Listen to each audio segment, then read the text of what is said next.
소설 가운데 탐정 소설이라고 있지 않습니까? 범죄 현장에서 어떤 단서를 이렇게 포착하고 범죄자가 누구인가 하는 것을 이렇게 찾아가는 그런 과정을 담고 있는 소설이죠. 추리가 중요하기 때문에 단서를 가지고 이렇게 잘 추리해 나가는 과정이 중요하기 때문에 추리 소설이라고도 그렇게 부르죠. 이 추리 소설의 중요한 문제 해결 원리 가운데 하나는 현장에 단서가 있다는 것입니다. 문제를 해결하는 주인공은 그 현장에 가가지고 보통 사람들이 주목하는 그런 단서를 뛰어넘어서 보통 사람들이 주목하지 않는 그런 단서를 예리하게 포착하는 그런 사람들이죠. 우리가 그런 책을 읽을 때 보면은 이제 주인공과 함께 우리도 그런 단서들을 주목해서 보게 됩니다. 이런 그 단서를 잘 포착하는 것은 탐정 소설에만 국한되는 것이 아닙니다. 때로는 성경을 읽을 때도 보통 사람들이 중요시 여기는 것을 뛰어넘어서 다른 어떤 단서를 포착해서 정말 중요한 실마리를 풀어야 하는 그런 경우들이 있습니다. 오늘 말씀도 그렇습니다. 오늘 말씀에 보면은 누구나 다 주목하는 내용이 있는가 하면은 별것 아닌 것처럼 그냥 스쳐 지나가는데 그것이 본문에 있어서 중요한 단서가 되는 그런 내용이 있습니다. 잠깐 전에 읽으셨는데 어떤 것이 보통 사람들이 주목하는 것이고 또 어떤 것이 보통 사람이 주목하지 않고 지나가지만 중요한 단서일까? 얼핏 생각나는 것이 있습니까? 우리가 보통 본문을 대할 때 주목하는 것은 13절 마지막 절에 나오는 내 믿은 대로 될지어다 이 말씀의 강조입니다. 믿음으로 문제를 해결받을 수 있다. 믿음으로 병을 고칠 수 있다 하면서 믿음을 강조합니다. 본문에서 믿음이 중요하다는 것은 불문가지죠. 중요한 교훈인 것이 분명합니다. 그러나 또한 우리가 놓쳐서는 안 되는 중요한 부분이 있습니다. 그 믿음을 행사하는 사람이 누구냐? 백부장이라는 것입니다. 우린 백부장이 아니라 다른 누구든지 이 자리에 넣어도 상관이 없다 생각할지 모르겠지만 이 믿음을 행사하는 주체가 백부장이라는 것이 중요합니다. 앞서 우리가 산상수훈 5장부터 7장까지 해서 예수님의 가르침을 살펴봤습니다. 예수님은 가르치시는 분만이 아니라 행하시는 분이었습니다. 가르치시고 치유하시는 분이시죠. 그래서 8장과 9장에서는 10가지의 이적이 나옵니다. 10가지의 이적 중에서 앞에 나타나는 3가지의 이적, 8장에 나오는 나병 환자를 깨끗하게 하시고 백부장의 하인을 고치시고 베드로의 장모를 치유하시는 것은 동일한 주제를 다룹니다. 어떤 주제인가 하면은 이 나병 환자나 백부장이나 또는 베드로의 장모는 공통점이 있는데 유대 사회로부터서 소외된 사람입니다. 아웃사이더들입니다. 비주류들입니다. 아무리 노력하고 애를 쓴다 하더라도 결코 주류 사회에 들어올 수 없는 사람들입니다. 유대인의 자녀로 태어나지 않는 한 유대 사회에서 자기 이름을 내놓고 활동할 수 없는 비주류의 사람들입니다. 그런데 예수님께서는 나병 환자를 깨끗하게 하시고 백부장의 하인과 베드로의 장모를 치유하셨습니다. 유대 사회에서 공동체 이론으로 받아들이지 않는 사람을 새롭게 하나님의 백성으로 품으신 것입니다. 그러므로 본문은 단지 일개인을 치유하는 정도가 아니라 예수님께서 새로운 사회를 만드신다는 의미를 선포하는 것입니다. 하나님 나라를 선포하시는 것이고 하나님의 백성을 새롭게 불러들이시는데 이 하나님 나라의 백성이 누구냐? 유대인들은 하대하고 비주류로 취급하고 결코 동류로 여기지 않는 사람들을 하나님 나라의 백성으로 지금 불러들이고 있다는 말씀입니다. 세상과는 전혀 다른 패러다임으로 하나님의 백성을 부르고 계십니다.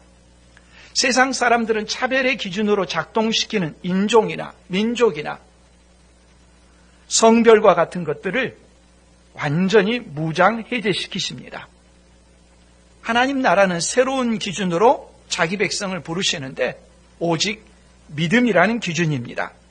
믿음이 있으면 그가 백부장과 같은 이방인이라고 하더라도 하나님 나라의 백성이 되는 것입니다. 오늘 말씀을 통해서 세 가지 내용을 우리가 살펴보려고 하는데요. 첫째, 백부장이 예수님께 나아왔다는 것이 어떤 의미를 지니는 건지. 둘째, 이 백부장은 예수님도 놀라는 믿음의 사람이었다는 것. 세 번째로, 천국에 들어가는 것은 어떤 제한과 차별도 없이 오직 믿음 하나라는 것입니다. 먼저 5절에 장소와 사람이 소개되어 있습니다. 가버나움과 백부장이라고 하는 소개가 나오죠. 가버나움은 이스라엘 지도를 보면은 북쪽 지역이 갈릴리입니다. 갈릴리는 갈릴리 호수라고 하는 큰 호수를 중심으로 해서 이름이 생겨난 거죠. 이 갈릴리 호수 북서쪽에 보면은 가버나움이라고 하는 지역이 있습니다. 이 가버나움은 사전을 찾아봤더니 유럽과 아프리카와 아시아로 가는 이 세 지점의 교차로 부근에 위치해 있다고 합니다. 지금도 그런 곳은 거의 찾기가 힘들지 않습니까? 세 대륙이 교차하는 지역이니까 사람들이 많이 통행할 테고, 이렇게 통행하는 곳에는 반드시 군인도 있고 세관도 있겠죠. 마태를 부르신 곳이 바로 이 세관에서였습니다. 가버나움의 세관에서였죠. 그리고 이런 곳은 또 치안이 중요하기 때문에 군대가 주둔할 수밖에 없습니다. 한 백부장이 그래서 이곳과 관련이 되는 것이죠. 당시 갈릴리 지역은 헤롯 안디바라고 하는 사람이 다스리고 있었습니다. 헤롯 대왕의 자녀죠. 이 헤롯 안디바가 다스리고 있었는데 이 헤롯 안디바가 군대를 편성하면서 인근 지역에 있는 레바논이라든지 시리아 지역에 있는 유대인 아닌 이방인들을 불러다가 그들로 군대를 조직했습니다. 백부장이라는 것은 그 다스리는 그 명령에 따르는 부하가 100명 정도인 이 백인대의 지휘관이라는 의미가 되겠죠. 이 백부장이, 이방인 백부장이 예수님께 나아왔다고 합니다. 우리 이 부분을 그냥 지나치기 쉬운데 이 부분이 중요한 단서가 된다고 거듭 말씀드립니다. 앞부분과 비슷합니다. 앞부분의 8장 앞부분에 맨 첫 번째 예수님의 기적으로 치유의 내용으로 말씀한 것이 바로 나병 환자가 예수님께 나와서 깨끗함을 받은 것이라고 했습니다. 이것도 예사스러운 일이 아니라고 했지 않습니까? 8장 1절에 보면은 예수님께서 산상수훈을 가르치시고 산에서 내려오실 때 수많은 무리가 따랐습니다. 수많은 무리가 예수님과 함께 있을 때 나병 환자가 나왔습니다. 이건 율법을 어기는 것입니다. 율법에 의하게 되면 어떻게 합니까? 나는 부정한 자라 하면서 사람들로부터 멀리 가야 합니다. 사람들이 가까이 갈 수가 없습니다. 왜냐하면 부정이 전염되기 때문에요. 근데 이 나병 환자는 사람들에게 돌팔매를 당할 수 있음에도 불구하고 예수님께 가까이 나가서 나를 깨끗하게 해달라고 요청을 했습니다. 전례가 없는 일이죠. 이 나병 환자가 예수님께 나갈 때는 맞아 죽을 각오를 하고 나갔다고 해도 과언이 아닙니다. 그와 방불한 것이 이 백부장이 예수님께 나아온 것입니다. 이방인과 유대인은 서로 교제하지 않는 것이거든요. 그런데도 나간 것입니다. 유대 사회에서 이방인은 지옥의 땔감 수준으로 여겨졌습니다. 그렇게 그들이 말을 했습니다. 유대인과 이방인의 간격은 건널 수 없는 엄청난 구덩이가 파여 있는 것과 같습니다. 단적인 예로 유대인들은 이방인의 집에 아예 들어가지도 않았습니다. 왜냐하면 유대인이 이방인의 집에 들어가면 부정하다고 여겼기 때문입니다. 유대인이 이방인의 집에 가서 식사를 한다는 것은 상상할 수 없는 일입니다.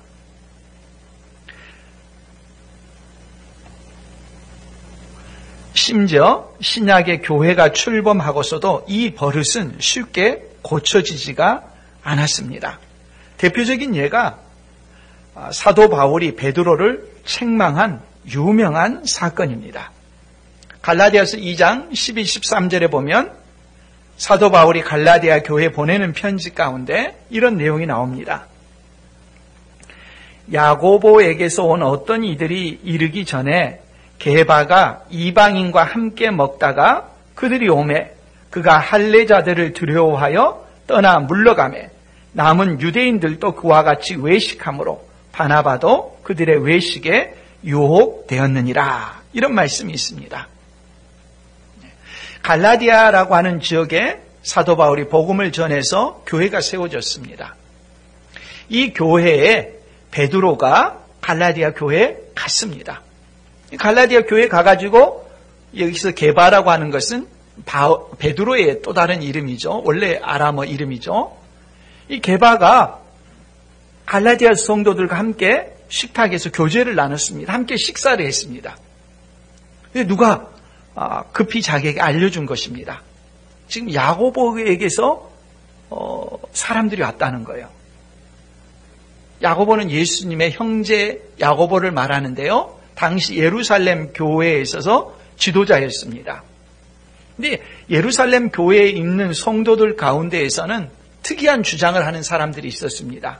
그리스도인이 되었다 하더라도 유대 율법을 지켜야 된다. 할례도 받아야 되고 레위기에 나오는 음식 규례도 지켜야 되고 구약의 율법들을 지켜야 된다는 것입니다. 이런 주장이 아주 강경했죠. 예루살렘 교회에서 온 사람들, 이 사람들이 베드로가 있는 곳에 온다는 소문을 들으니까 베드로가 깜짝 놀래가지고 예수 그리스도가 오심으로 인해서 더 이상 장벽이 없어졌는데도 예수님 만나기 이전에 그 철저히 몸에 밴 음식 규례, 유대인과 이방인이 함께 상종해서는 안 된다고 하는 이들의 규례 때문에 음식을 먹다가 앞에 있는 연약한 이방인 교인들을 놔두고 후다닥 나가버렸습니다. 이 사건을 사도 바울은 가만둘 수가 없었어요. 베드로를 면전에서 많은 사람들 앞에서 면전에서 놓고 책망을 했습니다. 바울은 신참이지 않습니까? 당시에 베드로는 예수님의 수제자로 불리는 사람 아닙니까? 모든 사람이 우러르는 사람입니다. 그의 손수건 하나라도 사람들이 얻기를 원했습니다. 자기에게 무슨 신령한 효과가 있을까 봐. 사람들이 우러러보는 그 베드로를 면전에 놓고 많은 사람들이 보는 데서 단호하게 책망했습니다. 이건 복음을 무너뜨리는 것이다.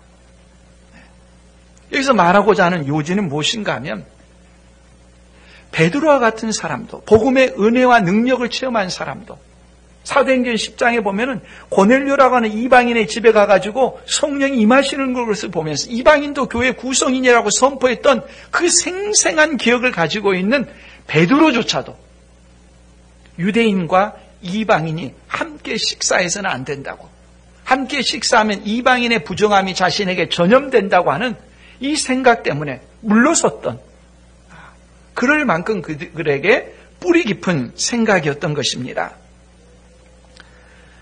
얼마나 이방인들이 유대인들과 교제하기가 힘들겠습니까? 베드로조차도 그런데. 백부장이 예수님께 오는 것은 우리가 아파서 병원을 찾아가듯이 그렇게 당연하게 일어나는 것이 아닙니다. 이 뿌리 깊은 유대인과 이방인이라고 하는 간격, 장벽을 뛰어넘어야 하는 것입니다. 신입사원이 회장실 문을 두드리고 들어가는 그런 정도가 아닙니다. 유대인은 이방인과 상종하지 않습니다. 심지어 요한복음 4장에 보면은 사마리아 여인이 예수님께 그러지 않습니까? 유대인은 우리하고 상종도 하지 않는데 나한테 왜 물을 달라고 합니까? 아주 뿌리 깊은 인습입니다. 유대인은 이방인의 요청을 들어주기는커녕 만나주지도 않을 것이란 이 부정적인 생각, 선입견, 편견, 백부장도 분명히 그런 생각이 있을 것인데 유대인이 자기를 어떻게 대하는가 하는 것을 너무도 잘 알고 있을 텐데 그럼에도 불구하고 이 생각을 뛰어넘어야지 예수님께 나올 수가 있는 것입니다. 이 이방인 백부장은 예수님을 찾아왔습니다. 찾아왔다는 것 자체로 놀라운 것입니다. 유대인의 율법의 기준에 따르면 수많은 부족함이 켜켜이 쌓여있는 그 이방인이 예수님을 만나러 온 것입니다. 만나러 온 것 자체가 믿음이죠. 오늘 우리도 예수님께 나올 때 그런 생각의 장벽이 있을 수 있습니다. 나 같은 죄인도 예수님께 나갈 수 있을까? 내가 인생을 살아오면서 수많은 죄들이 있는데 그 죄들이 지금도 내게 생각나는데 내가 예수님께 나갈 수 있을까? 그 생각을 극복하고 예수님께 나아가야 합니다. 예수님은 나올 수 없다고 장벽을 두시는 사람이 아무도 없습니다. 내 스스로가 그냥 그런 생각에 사로잡혀 있는 것입니다. 아무리 내가 생각해도 부끄러운 과거가 있다 할지라도 예수님은 아무도 외면하지 않는다는 것을 분명히 기억해야 합니다. 예수님은 아무런 차별을 앞에 두지 않았습니다. 아무리 그래도 그 문제는 해결하고 와라. 그런 경우가 없습니다. 하나님은 우리에게 조건을 요구하지 않습니다. 누구나 오라고 하십니다. 그 당시의 사회 가운데 뿌리 깊은 인습이 있었지만 차별이 있었지만 백부장은 이 유대인과 이방인이라고 하는 뿌리 깊은 인습과 차별과 문화적인 차이에도 불구하고 예수님께 나왔습니다. 그것이 믿음입니다. 그러면 백부장이 유대인과 이방인이라는 문화적인 간격과 그로 인한 모멸감을 이겨내고 예수님께 온 이유가 무엇인가? 6절에 나옵니다. 이르되 주여 내 하인이 중풍병으로 집에 누워 몹시 괴로워하나이다. 백부장의 하인이 중풍병이 걸려있다는 것입니다. 중풍이 걸리면 거동을 못하죠. 예나 지금이나 고칠 수 없는 그러한 병 아닙니까? 그 하인을 고쳐달라는 것입니다. 자기 문제로 온 게 아니라 자기 하인의 중풍병을 고쳐달라고 온 것입니다. 이런 마음이 쉽겠습니까? 백부장이 모른 척 했다 하더라도 사람들은 당연하게 여겼을 것입니다. 오히려 어떤 식으로 돼 있겠습니까? 자기 하인 중풍병이 걸렸다는 이야기를 들으면 저 일도 못하는 녀석, 자기만 일 못할 뿐만 아니라 그 사람을 간호하기 위해서 다른 인력까지도 노동력을 소모하는 녀석, 쓸모없는 녀석 갖다 버려라. 이런 식으로 반응하기가 쉬웠을 것입니다. 하지만 백부장은 하인의 중풍병을 모른 척하지 않았고 문제를 해결하기 위해서 유대인과 이방인이라고 하는 이 간격을 뛰어넘어 행동으로 보여줬습니다. 긍휼한 마음을 가진 사람이죠. 산상수훈에서 보는 것처럼 긍휼히 여기는 자는 복이 있나니 긍휼히 여김을 받는 그와 같은 사람인 것이죠. 갑질이 만연하던 시대에 갑 중에 갑이 고통받는 을을 위해서, 하인을 위해서 예수님께 나왔습니다. 고쳐달라고 그렇게 말하자 예수님께서 그 백부장에게 말씀하십니다. 7절 말씀. 이르시되 내가 가서 고쳐주리라. 내가 가서 고쳐주리라. 이 말씀을 스위스의 유명한 마태복음 학자가 있습니다. 울리히 루츠라고 하는 학자인데 마태복음 3권이나 되는 주석을 3권이나 되는 분량의 주석을 쓴 사람입니다. 그분의 책을 읽어보니까 예수님께서 말씀하신 이 답변은 백부장의 요청을 거절하는 질문이다라고 이렇게 해석합니다. 내가 가서 고쳐주리라가 아니라 내가 가서 고쳐주란 말이냐? 내가 직접 가서 그 하인을 보고 고쳐주라는 말이냐? 이런 반문으로 해석을 합니다. 왜냐하면 당시 유대인들은 이방인의 집에 들어가지 못하기 때문입니다. 그런 장벽이 있는데도 불구하고 내가 이방인의 집에 가서 너 집에 가서 고쳐주라는 말이냐? 이런 반문입니다. 하나의 장벽을 예수님께서 또 두시는 것과 같습니다. 그런 해석이 일리가 있는 것은 마태복음을 보면은 이방인이 치유를 위해서 예수님께 나오는 장면이 두 번입니다. 본문 하나하고 또 하나는 마태복음 15장에 보면은 가나안 여인입니다. 수로보닉의 여인이라고 하죠. 이 가나안 여인이 자기 딸이 귀신 들려서 이 귀신으로부터서 여러 질병으로 고통당하고 있는데 고쳐달라고 예수님께 나옵니다. 예수님께서는 흔쾌히 고쳐주시는 것이 아니라 들으면 굉장히 기분 나쁠 수 있는 그런 말씀을 하십니다. 뭐라고 하시느냐 하면 자녀의 떡을 취하여 개들에게 던짐이 마땅하지 아니하다. 예수님은 자녀들, 이스라엘 백성에게 먹을 것을 주시는 분이지 자녀에게 줄 떡을 개들에게 줄 수 없다. 왜냐하면 당시 이방인들을 개 취급했기 때문에요. 매몰찬 거절처럼 들리지 않습니까? 하나의 장벽을 두신 것과 같습니다. 이런 장애와 장벽을 대할 때 어떻게 해야 되느냐? 기분 나빠하면서 그냥 확 돌아서야 되느냐? 가나안인은 그렇게 하지 않았죠. 예수님께 뭐라고 합니까? 개들도 제 주인의 상에서 떨어지는 부스러기를 먹습니다. 맞습니다. 떡을 자녀들에게 주십시오. 그러나 부스러기는 나오지 않습니까? 부스러기라도 주십시오. 가나안 여인은 자신에게 주시는 예수님의 말씀에 상처를 받기는커녕 더 달려들었죠.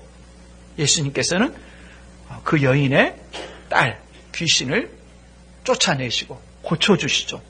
그와 비슷한 맥락인 것입니다. 내가 직접 너희 집에 가서 그 하인을 고치란 말이냐?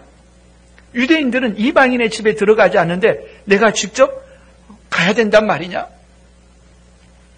장애에 대해서 묻는 질문과 같죠. 시험일 수도 있고요. 백부장은 놀라운 반응을 보입니다. 8절 말씀. 백부장이 대답하여 이르되 주여 내 집에 들어오심을 나는 감당하지 못하겠사오니 다만 말씀으로만 하옵소서. 그러면 내 하인이 낫게 싸움나이다. 그건 장애. 유대인들은 이방인의 집에 가지 않는데 어떻게 하지? 백부장은 전혀 문제가 되지 않는다는 것입니다. 해결할 길이 있다는 거예요. 그냥 말씀만 하셔도 된다는 것입니다. 놀라운 믿음 아닙니까? 세상을 처음 창조하실 때 하나님께서 빛이 있으라 말씀하시면 빛이 있었듯이 그냥 예수님께서는 말씀만 하시면 된다는 것입니다. 예수님을 단순한 그들 가운데 거하는 사람 정도로 보시는 것이 아니라 자신들과 차원이 다른 주님으로 파악하고 이해하고 고백하는 것이라고 할 수 있겠죠. 그러면서 백부장은 자신의 경험으로 설명합니다. 9절 말씀. 나도 남의 수하에 있는 사람이요 내 아래에도 군사가 있으니 이더러 가라 하면 가고 저더러 오라 하면 오고 내 종도로 이것을 하라 하면 하나이다. 군대에서의 상명하복 관계로 답합니다. 백부장이 자신의 상관이 있어서 상관이 자신에게 명령을 내리면 자신이 복종하고 백부장인 자신이 자신의 부하들에게 명령을 내리면 자신의 부하들은 복종한다고. 그렇지 않겠습니까? 예수님께서 명령만 내리시면 예수님은 권세가 있으신 분이니까 그 명령대로 이루어질 줄 믿습니다. 이렇게 말하는 것입니다. 예수님께서 말씀만으로도 중풍병자를 고칠 수 있는 분으로 믿었다는 것이죠. 예수님 보통 사람 중에 한 분으로 여긴 것이 아니라는 것이죠. 백부장의 대답을 들으시고 예수님께서는 놀라셨다고 합니다. 10절 말씀 함께 읽어보겠습니다. 예수께서 들으시고 놀랍게 여겨 따르는 자들에게 이르시되 내가 진실로 너희에게 이르노니 이스라엘 중 아무에게서도 이만한 믿음을 보지 못하였노라. 성경 전체를 통틀어서요 예수님께서 놀라시는 경우는 딱 2번 나옵니다. 이렇게 바꿔서 말할 수 있겠죠? 예수님은 어떤 경우에 놀라실까?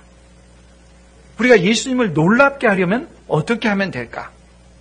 예수님이 놀라시는 첫 번째 경우는 이 마태복음 8장의 백부장의 경우입니다. 이 백부장의 대답, 예수님께 직접 가실 필요 없이 말씀만으로 해도 낫습니다. 이 믿음에 놀라셨고요. 또 한 경우는 마가복음 6장 6절 말씀입니다. 거기 보면 그들이 믿지 않음을 이상히 여기셨더라라고 말합니다. 한글 성경은 이상히 여기셨더라라고 번역되어 있지만 그리스어 성경은 본문에 놀랍다는 말씀과 똑같은 단어를 사용하고 있습니다. 이 마가복음 6장 6절의 배경은 예수님께서 고향 회당에서 가르쳤습니다. 근데 그 가르침을 듣고 사람들이 예수님을 배척했습니다. 예수님 누군지 안다는 거예요. 어머니가 누군지 알고 형제들이 누군지 알고 내가 너의 출신을 아는데 하면서 예수님의 가르침을 배척하고 받아들이지 않았습니다. 그들의 그 불신앙에 대해서 예수님께서 보이시는 반응이 이상히 여기셨더라. 믿지 않음에 대해서 놀라셨더라라고 하는 말씀입니다. 그리고 예수님께서 놀라시는 두 가지의 경우에 공통점이 있죠. 백부장의 경우에는 믿음에 놀라셨고 고향 회당 사람들의 경우에는 믿지 않음에 놀라셨죠. 그러므로 예수님이 놀라시는 경우는 공통됩니다. 어떤 경우에 놀랍니까? 믿음에 놀랍니다. 믿음이 많아도 놀라시고 믿음이 없어도 놀랍니다. 예수님을 놀라게 하는 방법 어느 쪽을 택하시겠습니까? 놀라운 믿음으로 놀랍게 하는 것이 우리의 마땅한 반응이 되겠죠. 고향 사람들은 그토록 많은 이적과 은사와 은총을 경험하고도 믿음으로 반응하지 않았습니다. 그 모습에 놀라셨습니다. 오늘 우리도 그럴 수 있습니다. 우리에게 주어진 모든 것은 다 뭡니까? 하나님의 은혜입니다. 어떤 것도 원래 우리 것은 없습니다. 다 하나님의 선물입니다. 그 하나님의 선물에 대해서 우리가 감사하지 않는다면 지금도 예수님은 놀라실 것입니다. 야, 나는 너 같은 녀석에 놀란다. 네가 가지고 있는 그 모든 것이 다 어디에서 유래한 것이냐? 하나님 주신 은혜의 선물 아닙니까? 감사하지 않는 것, 예수님을 놀라게 하는 불신앙이죠. 사람들은 놀라운 업적이나 탁월한 재능이나 성공과 같은 것에 찬사를 보냅니다. 그러나 예수님께서는 그런 것을 가지고서 우리에게 놀라시지 않습니다. 반응을 보이시지 않습니다. 우리에게서 놀라시는 것은 오직 예수님을 향한 믿음입니다. 예수님께서 백부장의 믿음에 놀라시는 것은 과장된 칭찬이 아닙니다. 또는 격려하는 차원의 립서비스도 아닙니다. 이 말씀을 하시면서 우리가 읽었지만은 내가 진실로 너희에게 이르노니, 이 말씀을 하시면서 이만한 믿음을 보지 못했다고 말씀하세요. 내가 진실로 너희에게 이르노니, 이 진실로라고 하는 말은 아멘이라고 하는 말의 번역이거든요. 유대인들은 아멘이라는 말을 문장의 맨 끝에만 썼어요. 근데 예수님께서는 말씀을 하시면서 내가 진실로 너희에게 이르노니, 내가 아멘으로 너희에게 말하노니, 이런 어법으로 말씀하셨어요. 예수님 당시 어떤 글에도 이런 식의 어투가 없기 때문에 사람들은 말하기를 내가 진실로 너희에게 이르노니라는 형식의 말이 나오는 것은 예수님만의 독특한 어법이다. 이것은 예수님께 하신 말씀을 그대로 생생하게 기록한 것이다. 이렇게 말합니다. 내가 진실로 너희에게 이르노니라는 형태로 성경 말씀이 나올 땐 예수님께서 어떤 중요한 선언을 하신 것을 제자들이 기억하고 사도들이 기억하고 말씀에 그대로 옮긴 것이다. 이렇게 해석을 합니다. 예수님께서도 이 백부장의 믿음에 대해서 놀라시면서 하신 말씀, 내가 진실로 너희에게 이르노니 이스라엘 중 아무에게서도 이만한 믿음을 보지 못하였노라. 사람들이 흔히 하는 립서비스가 아닙니다. 단지 칭찬하고 격려하는 차원의 말씀이 아닙니다. 진정으로 놀라셨고 이것은 대단히 놀라운 의미를 갖는 그런 표현이라는 말씀이죠. 백부장의 이 믿음은 이스라엘과 비교해서도 놀라운 것입니다. 예수님께서는 공생의 활동 기간 동안 의도적으로 그 활동의 폭을 이스라엘에 한정시키셨습니다. 제자들에게도 이스라엘 안에서 활동하게 하셨습니다. 집중해서 하신 것이죠. 예수님이 십자가에 달려 죽으시고 부활하시고 승천하신 다음에는 지상 명령을 주셔서 땅 끝까지 이르러 복음을 전하라고 하셨지만 예수님의 공생의 기간 동안은 집중해서 이스라엘에서만 사역을 하셨습니다. 그런데 이 이스라엘에게 집중하며 불러일으키려고 하는 믿음이 이스라엘에게서는 찾아보기가 어려운 것입니다. 이스라엘에게서는 아무리 복음을 전하고 놀라운 능력과 이적을 행해도 그들은 믿음으로 반응하지 않는데, 곁가지인 아주 그들에게 집중하지도 않는데 그 이방인이 놀라운 반응을 보이고 있다는 것입니다. 평소에 유대인들에게 그토록 모멸스러운 상황을 겪는 이 이방인들이 반응을 보이고 있는 것이죠. 이것은 백부장 한 개인의 믿음의 문제가 아닙니다. 하나님 나라가 약동하고 있다는 증거입니다. 예수님께서는 백부장의 믿음을 단순한 한 개인의 특수한 경우로 여기지 않으셨습니다. 11절 말씀입니다. 또 너희에게 이르노니 동서로부터 많은 사람이 이르러 아브라함과 이삭과 야곱과 함께 천국에 앉으려니와. 이 표현은 관용적인 표현입니다. 유대인들은 천국을 잔치로 그렸습니다. 이 세상 사람들이 가장 기쁜 자리를 표현할 때 잔치라고 생각하듯이 유대인들의 상상 속에서 천국은 잔치로 그려지는 것이죠. 근데 잔치가 화려하면 화려할수록 그 잔치에 참여하는 주빈이 놀라운 신분의 사람이겠죠. 그냥 보통 사람이 가서 식당에 가서 식사하면 별 의미를 갖지 못하죠. 근데 유명한 연예인이 가가지고 식사를 하면은 사인도 받고, 앞서 길 건너편에 냉면집에 보면은 10년도 훨씬 더 전에 연예인들이 와가지고 냉면을 먹었나 봐요. 그래서 사진을 찍어가지고 빛도 발했는데 그 사진을 그렇게 걸어뒀습니다. 이 잔치는 어떤 잔치입니까? 아브라함도 참석하고 이삭도 참석하고 야곱도 참석하는 그런 잔치니까 놀라운 그런 잔치죠. 천국의 잔치죠. 이런 천국의 잔치에 누가 참석하느냐? 바로 이방인들이 참석한다고 말합니다. 동서로부터 많은 사람이 온다. 유대인들은 꿈도 꾸지 않은 그런 장면 아닙니까? 유대인들 자기 자신들이 가서 참석하는 잔치일 거라고 생각했는데, 이방인들은 지옥의 땔감이라고 생각했는데, 그 지옥의 땔감 수준이었던 이방인들이 이 천국 잔치에 참여해서 함께 잔치를 드린다는 것입니다. 유대인들은 이방인이 부정하기 때문에 함께 식사를 하고 교제를 하는 것은 있을 수 없는 일이었습니다. 지금도 유대인들은 그렇지 않습니까?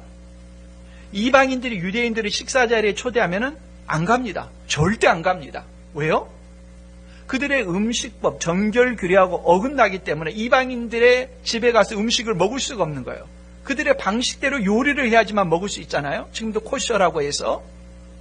이방인들이 초청하면 유대인들은 가지 않지만 유대인들은 자기 공로를 위해서 어떻게 합니까? 이방인들을 초청해가지고 함께 식사를 합니다. 고약한 사람들이죠. 지금도 그렇습니다. 예수님께서는 이 장벽이 무너졌다고 합니다. 이방인들이 아브라함과 이삭과 야곱과 함께하는 이 잔치에 들어올 수 있다는 거예요. 우리에게는 이것이 당연한 것처럼 여겨지지만 예수님 당시의 문화적인 관습과 유대인들의 사고로서는 도저히 받아들일 수 없는 것입니다. 지금도 정통 유대인들에 의해서는 받아들일 수가 없는 일이에요. 그런데 예수님께서는 그 이방인들이 하나님 나라의 일원이라고, 천국의 잔치에 참여하고 있다고 놀라운 선포를 하시는 것입니다. 그러면 유대인들은 어떻게 되느냐? 12절 말씀. 그 나라의 본 자손들은 바깥 어두운 데 쫓겨나 거기서 울며 이를 갈게 되리라. 그 나라의 본 자손들, 그 나라의 자손들이라는 표현은 그 나라에 속해 있다, 그 나라를 상속받는 것이 당연하다는 의미입니다. 유대인들의 경우에 있어서는 당연히 그 나라가 자신들의 것이라고 생각했습니다. 자기 공로가 부족하더라도 자기의 믿음의 조상인 아브라함의 공로를 자기들에게 주면은 그 공로를 나누어 받아서 자신들은 당연히 아브라함의 자손이기 때문에 천국에 들어가서 영원토록 그 잔치에 참여하며 아브라함과 함께 식탁의 교제를 나누며 천국의 은총을 입을 것이라고 생각했습니다. 양도할 수 없는 권리처럼 여겼습니다. 예수님께서는 지금 선언합니다. 빼앗겼다는 것입니다. 쫓겨난다는 것입니다. 그 자리에 없다는 거예요. 실감이 나지 않습니까? 요즘 하는 우스갯말 가운데 조물주 위에 거물주라고 하지 않습니까? 초등학생들마저도 미래 자기 희망 직업이 거물주라고 쓴다는 말을 얼마 전에 우리 성도분으로부터 들었는데요. 이게 자기의 부모가 대단한 건물주라고 해보죠. 근데 대단한 건물주로서 자기에게 그 건물을 상속할 것이 당연시 여겨졌는데, 그런데 그 상속의 권한으로부터서 자신을 배척했다. 가만히 있겠습니까?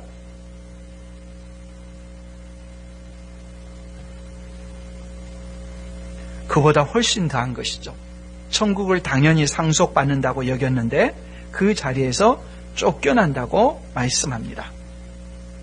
이 두 번째 백부장의 하인을 치유하는 이 사건에서 핵심은 뭐냐? 유대인이냐 이방이냐는 그 차이는 더 이상 아무런 문제도 되지 않는다는 것입니다. 예수님께서 세우시는 하나님 나라에서 요구하는 것은 오직 한 가지, 무엇입니까? 믿음이라는 것입니다. 어떤 민족이라도 믿으면 하나님 나라에 들어갑니다. 그러나 아브라함의 혈통이라도 믿음이 없으면 하나님 나라에 들어가지 못합니다. 하나님 나라에 들어가는 것은 단 한 가지입니다. 믿음입니다. 하나님 나라의 잔치에 참여하는 것은 단 한 가지입니다. 믿음입니다. 이방인이거나 유대인이거나 차별이 없습니다. 오직 한 가지입니다. 믿음입니다. 그 사람이 권력자거나 대통령이거나 재산을 많이 소유한 재벌이거나 아무것도 배우지 못한 사람이거나 일자무식이거나 소유한 것이 아무것도 없거나 아무런 장애나 차별이 되지 않습니다. 하나님께서 요구하시는 것은 오직 한 가지입니다. 무엇입니까? 믿음입니다. 내 모든 죄 형벌을 지시고 예수님께서 십자가에 달려 죽으셨다. 내 죄 형벌이 예수님께 전가되었다. 그 사실을 믿음으로 받아들이는 것입니다. 믿음 한 가지를 요구하십니다. 예수님은 백부장에게 선언하시죠. 13절 말씀. 예수께서 백부장에게 이르시되 가라, 내 믿은 대로 될저다 하시니 그 즉시 하인이 나으니라. 내 믿은 대로 될저다 선포하자 백부장의 하인이 즉시 중풍병에서 고침을 받았습니다. 현대의학도 이럴 수는 없죠. 내 믿은 대로 될저다. 이 말처럼 어떤 의미에서는 오용되는 말씀도 드물 것입니다. 믿음이 있으면 병 고침을 받고 믿음이 없으면 병에서 고침을 받지 못한다는 식으로 병 걸린 분들이 고침을 받지 못하는 이유가 마치 믿음이 없는 것처럼 몰아가는 사람들이 간혹 있습니다. 병 고침과 믿음을 연결해서 사용하는 그런 경우들이죠. 스티브 브라운이라는 분이 쓴 하나님을 누리는 기쁨이라는 책에서 이런 내용을 읽었습니다. 이분이, 이 스티브 브라운이라는 분이 한 대학에 이제 초청을 받아서 말씀을 나누려고 하는데 마침 초청을 했던 대학 교수 한 여인에게서 한 뭐라고 할까요? 고통스러웠다 할까요? 어떤 딜레마, 그 내용을 전해 들었다고 합니다. 그 대학 교수인 한 여인은 소아 당뇨병으로 고생하는 자녀가 있었습니다. 소아 당뇨병으로 고생하는 그 자녀를 계속해서 인슐린 치료를 받고 있는 중이겠죠.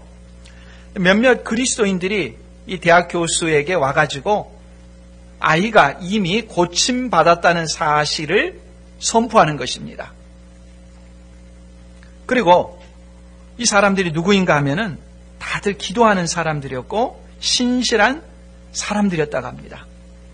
그러면서 말하기를 만약 아이에게 정기적으로 투여하는 인슐린 주사를 중단함으로써 엄마의 믿음을 증명한다면 하나님이 그 아이의 치유를 확실히 보여주셔서 영광을 받으실 거예요. 이렇게 말하는 것입니다. 대학 교수인 여인이 딜레마에 빠졌습니다. 만약 인슐린 주사를 멈추게 되면은 소아당뇨인 그 아이가 죽을 수도 있죠. 과학적인 사실이죠. 그런데 이 사람들의 말처럼 치료를 멈추지 않으면 그건 믿음이 없는 모습이어서 아이가 낫지 않을 수도 있다는 그런 생각을 하게 되는 거예요. 아이가 낫지 않고 소아당뇨병으로 계속 고생하다가 그 인생을 마쳐질 것이다 생각을 하는 거예요. 엄마의 고통이죠. 어떻게 해야 됩니까? 치료를 중단해야 됩니까? 치료를 계속해야 됩니까? 치료를 계속하면 믿음이 없는 거래요. 치료를 중단하고 믿음을 가지고서 아이가 낫는다고 선포를 하는 그 사람들의 말을 듣고 그냥 둬야 됩니까? 그 말을 듣고 딜레마에 빠진 여인의 모습. 대학 교수면은 지성인 아니겠습니까? 지성인조차도 이런 말을 듣고 흔들리는 거예요. 그런데 이런 일들이 의외로 많습니다. 아픈 사람들은 정말 지푸라기라도 잡으려는 그런 심정이 있거든요. 그런 심정을 교묘히 파고들면서 아픈 시간이 오래된 사람들, 이런저런 치료를 받아도 차도가 없는 사람들에게 가가지고 이런 말들을 던지게 되면 얼마나 쉽게 흔들리는지 모릅니다. 오랜 신앙생활을 한 사람들도 아무리 지성인이라고 하더라도 뒤흔들리는 거예요. 아마 제가 그 자리에 있었으면 뒤통수를 한 대 쳤을지도 모르겠는데 그리스도인들이 선한 의도를 가지고 말했겠지만 그분의 평가 스티브 브라운 목사님이 정말 잘 말했습니다. 이건 무지의 소치다. 정말 무지의 소치입니다. 기도로 모든 것을 하고 믿음으로 모든 것이 나는다면 자녀는 왜 대학교에 보내고 병원에는 왜 세우고 이 땅에 선교사들이 와서 맨 처음 한 것이 병원을 세우는 것인데 무엇 때문에 그렇게 합니까? 선교제는 기적도 많고 이적도 많은데 기도해서 다 낫게 하지 병원을 왜 세웠습니까?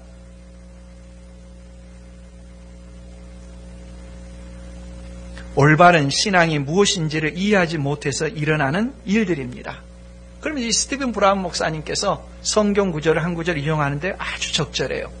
히브리서 11장 13절 말씀입니다. 맨 처음에 뭐라고 합니까? 이 사람들은 다 믿음을 따라 그 다음 죽었으며. 히브리서 11장 어떤 장입니까? 별명이 믿음장입니다. 믿음의 사람들을 열거합니다. 이 믿음의 사람들이지만 어땠습니까?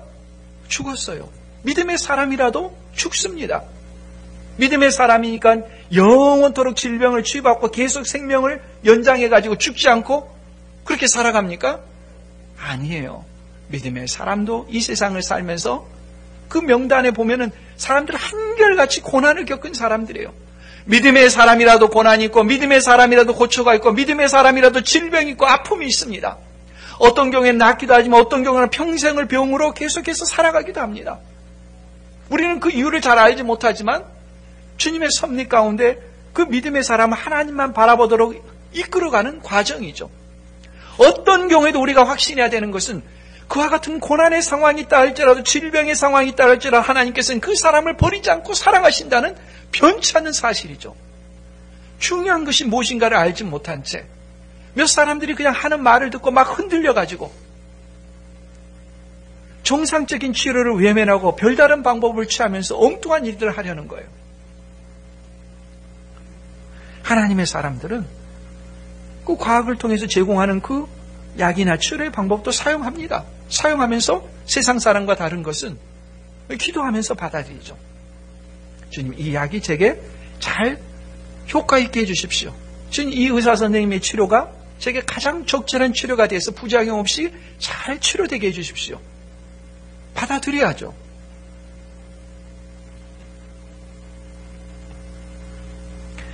오늘 말씀은 내 믿은 대로 될저다라는 말씀만 뚝 떼어서 만병통치약처럼 사용하라는 것이 아닙니다.